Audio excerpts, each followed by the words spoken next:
और बड़ी खबर, बहुत ऐतिहासिक, इतिहास में तारीख दर्ज हो गई है आज की, और मोदी जीत गए। ऐसा क्या किया मोदी ने? यह हुआ है आज संसद में, सुन रहे हैं आप? यह तस्वीर ऐतिहासिक है, आने वाली पीढ़ियां इस तस्वीर को याद रखेंगी। फुल स्क्रीन लीजिए जरा, इस प्रकार सुनिए जरा। महिला आरक्षण बिल जब पास हुआ है, लोकसभा में पहली बार पास हुआ है।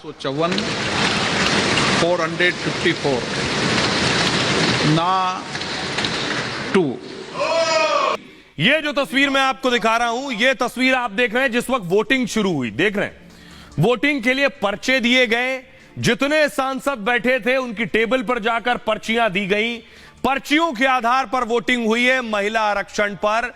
देश में लोकसभा में, विधानसभा में महिलाओं को आरक्षण मिलेगा। ये वो तस्वीर है। अगली तस्वीर दिखाइए। और ये आप जश्न की तस्वीर देख रहे हैं, फुल स्क्रीन लीजिए। उसके बाद जो जश्न मनाया जाने लगा, देख रहे हैं आप। ये जो आप जश्न देख रहे हैं, ये जश्न इसलिए बड़ा है क्योंकि आजादी के 75 साल बाद भी आज तक देश की लोकसभा में महिला आरक्षण बिल पास नहीं हो पाया। प्रधानमंत्री मोदी के पास पूर्ण बहुमत है और यही वजह है कि सबको साथ आकर खड़ा होना पड़ा और ये आज ऐतिहासिक कदम उठाया गया है लोकसभा के अंदर। रिपोर्ट देखिए जरा। नई संसद में पीएम मोदी ने नया इतिहास रच दिया।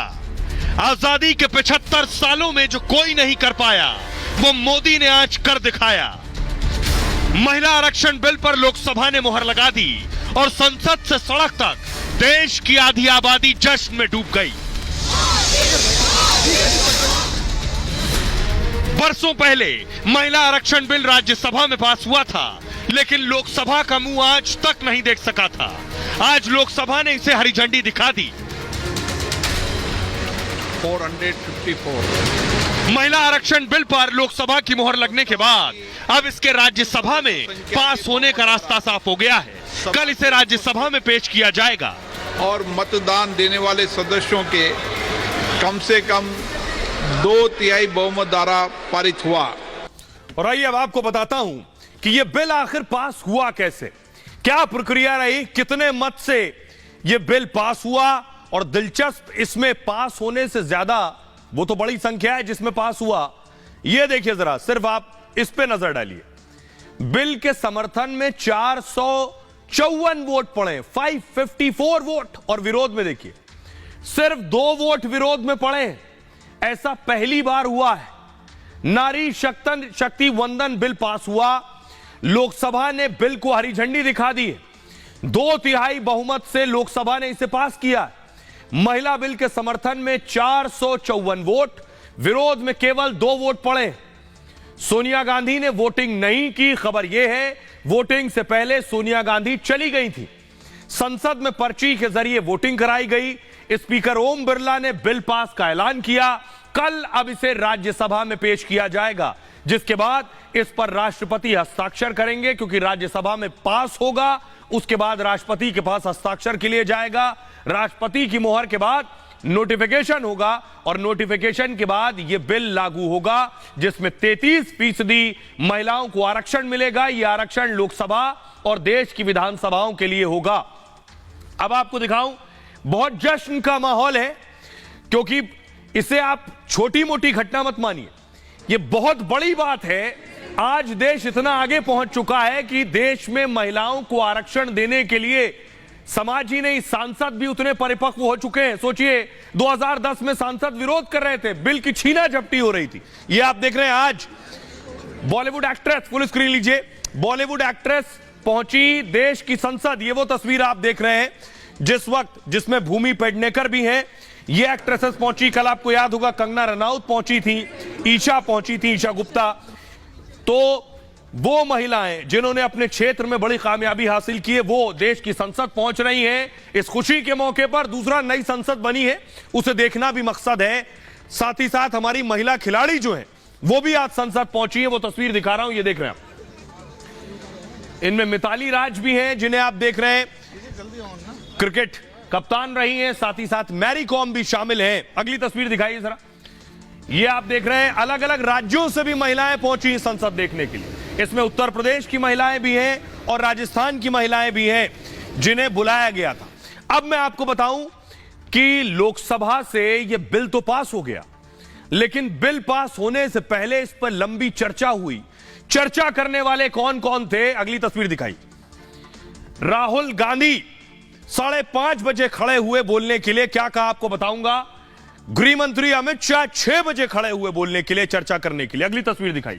उससे पहले सोनिया गांधी ने महिला बिल पर क्या कहा और स्मृति ईरानी ने उस पर जवाब दिया। अब जरा देखिए लड़ाई क्या थी। कांग्रेस की लड़ाई थी क्रेडिट की होड़। बेशक मोदी लाए हों, लेकिन श्रेय तो कांग्रेस को जाता है। कांग्रेस का कहना यह था सबसे पहले तो हम लाए थे, लेकिन पास नहीं करा पाए क्योंकि जोड़ तोड़ की सरकारें थी, विरोधी दबाव डालते थे तो कांग्रेस को पीछे हटना पड़ता था। अब देखिए सोनिया गांधी आज खड़ी हुई, उन्होंने कहा कानून तुरंत लागू किया जाए, इसे परिसीमन तक रोकना ठीक नहीं है, क्योंकि कहा गया 2029 में लागू होगा, 26 के आसपास परिसीमन होगा। सोनिया गांधी ने कहा फौरन लागू किया जाए, एससी और एसटी को आरक्षण मिलना चाहिए, वो इसमें है। महिला बिल में ओबीसी के लिए भी व्यवस्था हो, यह नई बात कही सोनिया गांधी ने। इनके खुद के बिल में ओबीसी के लिए व्यवस्था नहीं थी। महिलाओं और सबसे पहले राजीव गांधी ने इस पर ध्यान दिया था, महिलाओं पर। उन्होंने स्थानीय निकाय चुनाव में आरक्षण की कोशिश की, लेकिन वो बिल राज्यसभा में 7 वोटों से गिर गया था। बाद में नरसिम्हा राव सरकार ने इसे पास करवाया। इसलिए स्थानीय निकायों में 15 लाख महिलाएं हैं। राजीव गांधी का सपना अभी आधा ही पूरा हुआ है। इस बिल के कानून बनने से सपना पूरा होगा। बीजेपी की तरफ से निशिकांत दुबे खड़े हुए, उन्होंने कहा यह बिल प्रधानमंत्री मोदी का बिल है, उनकी इच्छा शक्ति से यह बिल आया है। आपने क्या किया, आपने क्या नहीं किया, यह आप जाने। असल जीत उसी की होती है जिसने गोल दागा। पास भले ही कोई दे रहा हो मैदान में, जिसने गोल दागा गोल उसी का। हम ये बिल लेकर आए हैं तो पेट में दर्द हो रहा है लोगों के। आपने निकाय चुनाव में ओबीसी को आरक्षण क्यों नहीं दिया? बुनियादी सवाल था। सोनिया गांधी ने कहा इसमें ओबीसी को आरक्षण दो। तो बीजेपी पूछ रही है कि निकाय और पंचायत में आपके दौर में जब आरक्षण दिया गया तब आपने ओबीसी क्यों नहीं जोड़ा था? कोटे में कोटे के नाम पर आप साजिश कर रहे हैं ताकि सुप्रीम कोर्ट इस बिल को निरस्त कर दे, क्योंकि संविधान में इसका जिक्र ही नहीं है कहीं। और यह जो ओबीसी की लड़ाई थी, इसकी शुरुआत कैसे हुई मैं आपको बताऊं। समाजवादी पार्टी है, डिंपल यादव को देख रहे हैं, अखिलेश यादव की पत्नी, ये भी खड़ी हुई आज बोलने के लिए, सांसद हैं। 2010 में जब यह बिल आया उस वक्त भी यह मांग थी समाजवादी पार्टी की कि इसमें ओबीसी जोड़े जाएं। आज डिंपल यादव ने भी इस बात को दोहराया। तो विरोधी ओबीसी बिल पर दरअसल महिला आरक्षण अटकाना चाहते हैं, यह कहना है बीजेपी का। अब देखिए जरा क्या कह रहे हैं विरोधी, ये आप देख रहे हैं। ओबीसी पर राहुल गांधी ने कहा 90% लोग इस बिल के खिलाफ हैं, 90%। लेकिन यह बिल अधूरा है। जब राहुल कह रहे थे 90% खिलाफ है, तब सिर्फ 2 वोट विरोध में पड़े। यह भी दिलचस्प है। अब राहुल गांधी को जिस लोकसभा में बैठे थे उसका कितना एहसास था आप खुद समझ सकते हैं। कह रहे हैं 90% लोग इस बिल के खिलाफ हैं, विरोध में सिर्फ 2 वोट पड़े हैं, पक्ष में 454। राहुल कह रहे हैं ओबीसी के साथ धोखा हो रहा है, बिल में ओबीसी के लिए आरक्षण नहीं है। सरकार के 90 में केवल 3 सचिव ओबीसी हैं। उसका जवाब अमित शाह ने दिया। सुप्रिया सुले ने कहा ओबीसी महिलाओं को आरक्षण मिले और एससी एसटी आरक्षण की व्यवस्था भी हो। शीतकालीन सत्र में भी बिल आ सकता था। सुप्रिया सुले कह रही अभी क्यों स्पेशल सेशन लाए, जब 29 में लागू होना था तो शीतकालीन सत्र में ही ले आते। डिंपल यादव ने कहा बिल में ओबीसी को दरकिनार कर दिया गया है, यानी पिछड़ा वर्ग दरकिनार है। अल्पसंख्यकों को भी तवज्जो नहीं दी गई है इस बिल में। जेडीयू के ललन सिंह ने कहा पिछड़ों, अति पिछड़ों को छोड़ दिया गया है इसमें। कुर्सी बचाने के लिए सारी कवायद हो रही है, महिला सशक्तिकरण से कोई लेना देना नहीं है।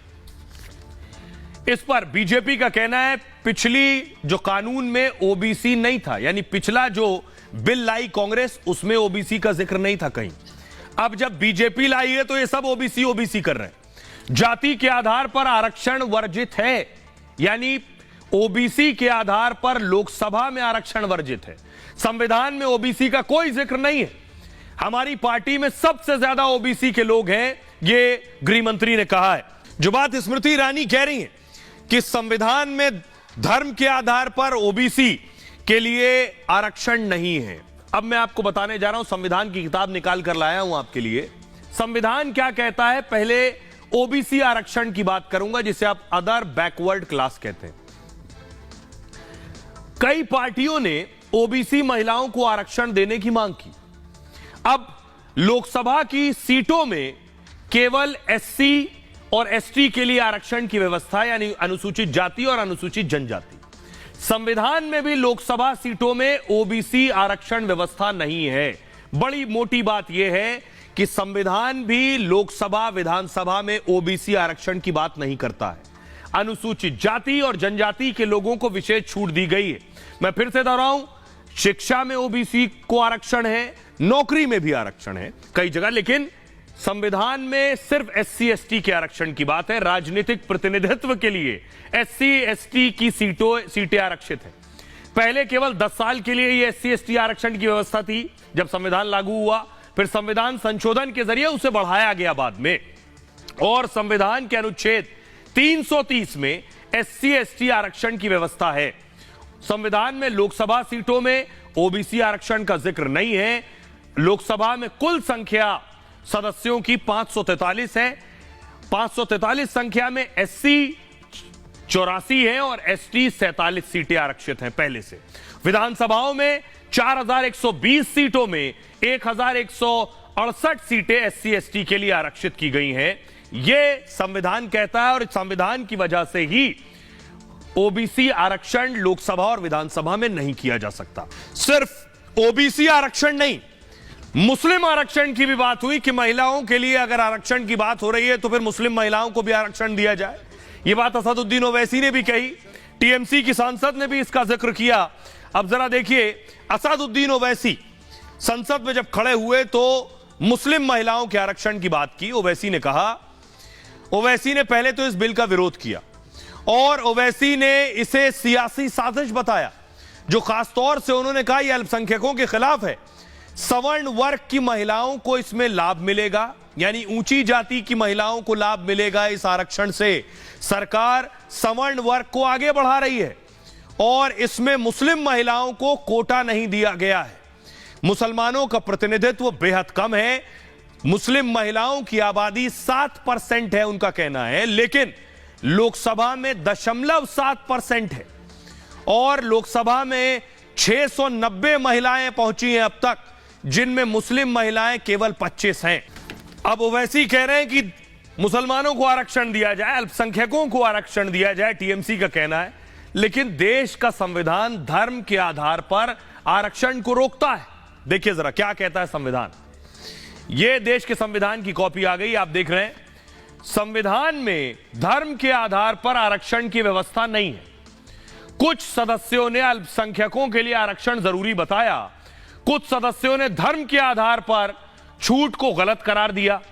संविधान सभा की सदस्य, ये मैं संविधान सभा की बात कर रहा हूं, संविधान सभा की सदस्य बेगम रसूल ने भी विरोध किया था उस वक्त, जिस वक्त संविधान सभा में बहस हो रही थी क्या मुसलमानों को धर्म के आधार पर आरक्षण दिया जाना चाहिए। रसूल बेगम ने विरोध किया था। उन्होंने कहा ना तो हमें विशेषाधिकार चाहिए और ना ही हमें कोई भेदभाव चाहिए। सरदार पटेल ने भी मुस्लिम आरक्षण का विरोध किया था। उन्होंने कहा कि अल्पसंख्यकों के लिए अगर आप आरक्षण देंगे तो एक विनाशकारी हथियार होगा, इसे हमेशा के लिए समाप्त कर देना चाहिए। 2005 का जिक्र मैं कर रहा हूं, आंध्र प्रदेश में मुसलमानों को 5% आरक्षण दिया गया। सरकारी नौकरी में 5% आरक्षण की व्यवस्था की गई धर्म के आधार पर। आंध्र प्रदेश हाईकोर्ट ने इसे असंवैधानिक करार दिया। 2006 में सुप्रीम कोर्ट ने हाई कोर्ट के फैसले पर रोक लगाई और सुप्रीम कोर्ट ने मामले को संविधान पीठ को भेज दिया। सुप्रीम कोर्ट की संविधान पीठ का फैसला अभी आना बाकी है।